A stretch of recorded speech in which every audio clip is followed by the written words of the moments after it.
I'm Justin Tabio, and welcome back to the Storm Cellar. Today, we are going to be taking a look at Florida State's new quarterback, Ashton Daniels, over a 4-game stretch there at Auburn with a lot of burn and some starting time.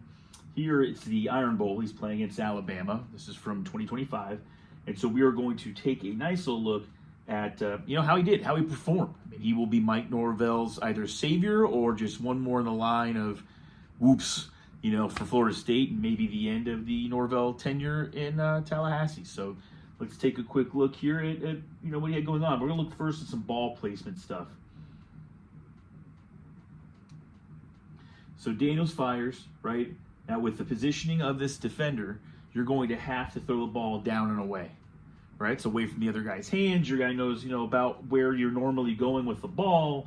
It shouldn't be a surprise to him where you throw those footballs. Could it have been up and away? Yeah, but it needed to be down in a sense, so it's a little further down than you'd want. It's dropped, one of many drops that goes on during the course of this game for Daniels here. And again, he's firing that down and away, pretty close to the first down marker. Doesn't get the privilege of the first down thanks to the drop. So we'll take a look at the next clip. Right, so he's forced to scramble here.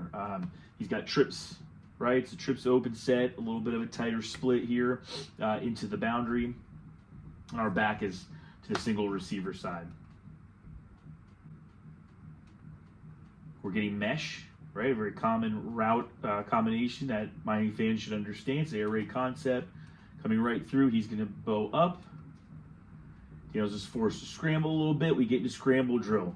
We've got our dump off if he, lets him go. And we've got our deeper route. We have people that are going to break in. He's going to take off and run pretty much as he should. Scrambles and picks up the first down. So he's an athletic guy, right? So he's one of those guys that's going to, make chicken salad out of chicken poop. He's going to be able to get out there and get that kind of thing done. And be able to use his legs to create space. And space creates time. Time cannot create space.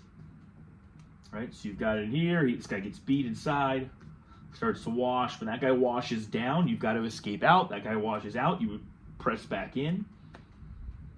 You could dump that, but risk reward, right? He's a guy who's had a few turnovers throwing the ball. So good little look there from Daniels. I like it. Okay, what do we get done here? Something that you never like to see, given completely away, the flats, right? That little dump off there to your tight end type guy, fullback, H-back, whatever you want to call him. And he shoved out of bounds with authority. Here we are, right? We're going to watch him. He breaks out. So you have in-breaking, corner, and that flat route. Take the easiest guy. Take the guy that can get the completion. And somebody that will be less likely to have a turnover. All right. Quarterback run game. Daniels will be used in that. Norvell loves a quarterback run game. Freeze likes quarterback run game. He's at Stanford. It would be a little bit less often. It wasn't, such a big part of like David Shaw's, playbook, but it's going to be in Mike Norvell. He's going to have to run. Think about Brown from USF, who's now going to be the Auburn quarterback. Byron Brown, it'll be a similar situation to that. He's going to have to run quarterback power. He's got that pulling guard. We're going to kick out on the end. Guard's going to wrap. Running back's going to kick out. And, it's nothing fancy. It's nothing pretty. It's just the idea of being able to pound the ball. So this is a great angle, of course, for the run game. The wrap, right? And we're going to kick out and in. So we start to wrap. It's a skip pull. We're blocking down.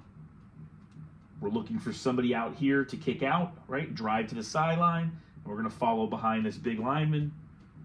We follow behind him. Lineman does a good job. Quarterback gets hit, but nothing too bad. And he's got to learn how to be able to shy off of some of those. But he's a big dude. So he's 225, 30 pounds. He's a big guy. Okay. So there is a penalty on here, but, scramble drill stuff. We look, and we're kind of looking there. It's not there. He's on the dang deck. You start to scramble. The guy who had been dropped comes back up, scores.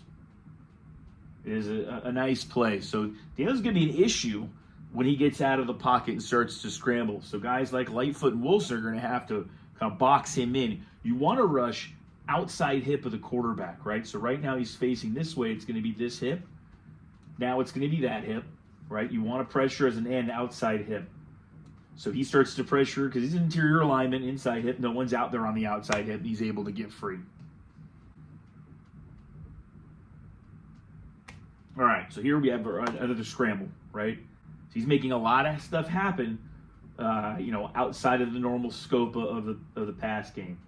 Another similar type thing, finds a corner kind of sleeping, hits a guy in the sideline. Extremely strong game from 4 there. He had a great game. I don't think he scores. I think he just gets shoved out of bounds. But, I'm watching the quarterback stuff. I'm watching him scramble around. It's kind of fun. Until you start thinking about how he does against your team, right? Your team you cheer for. So there he is, snaps the ball, freeze.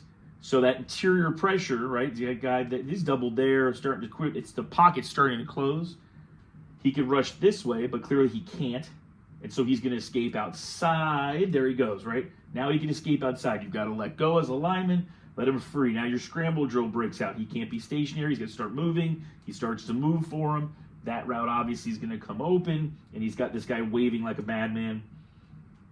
And there he is at the sideline. I think what happens is he gets stepped out, but maybe he scores. I can't remember. All right. Hugh Freeze, Mike Norvell, these guys are going to use run-pass options, right? And that doesn't mean the quarterback has to run. He's either going to hand off and have the run action, or you're going to pull and throw, okay? And so here, we're going to ride. We see this creep up, right? We're creeped up. Who are we reading? It's a glance. It's going to come out here and watch it fall right behind him, inside him, over him. Eric Singleton Jr. had a rough game. Rough game for number 1. Rough game. So we'll watch it in full speed here. Nice pickup. Just go down, take your tackle. He fumbles, but luckily his own guy's there to recover. Singleton had a tough game. 5 or 6 drops. That little fumble that luckily was recovered. Tough spot for him. It was not a showman game. All right. So another drop affects Daniels. So he comes out of the box score, and you flip through it. You go touchdown, interception. Nothing to write home to mom about. This is a pretty darn good Alabama defense that he's playing, right? And clearly behind the 8 ball. Fires, hits the guy square in the dang hands. Picked off. He's down there getting in the way. But again, tip pass, not his fault. Squarely in the guy's hands. Sucks has to go on his box score. When you look at it, you start thinking, geez, he's had a rough night. He has a bad throw that's nearly an interception here. One of his few actual bad throws. But that's an NCAA, college football 26-27 play, right? From that guy there. Darnier jumps, Madden style up there and picks that thing off. Great play from the defender. And Daniels gets smart. He starts avoiding 1 to target number 4 after all the drops, right? And 4's done a great job for him. But that's nearly picked. And that's the idea of the arm angles, of, how much loft you're going to have on the ball, of where you're going to place it. That's important stuff. So Miami, can be looking out for balls like that. Miami loved to pick those passes under Heatherman in year 1 last year. They really got a hold of a lot of those type of throws. Okay? Quarterback run game, coming right through with 15 leading. He goes at a cut, and this time he kind of gets himself down to avoid the hit, right? 52, that stands down. He's going to make sure he picks him off. 15's going to loop inside here, full block. He's going to pick up that linebacker. He's just looking for anything that comes free. He's going to wind up there probably. Yep, right there. And then here's our quarterback finding his way through. He gets to the 3rd level, the safeties, before anything, touches him, right? And that's fun. Shoot, imagine, a hole like that's, that's something. Florida State has to replace 4 to 5 starting offensive linemen. I don't think you're getting exactly that. All right, so, that's the end of our Daniels look there. He had a solid game. Again, I think he completed under 50% of his passes, but I'm not kidding with you, 7 or 8 drops.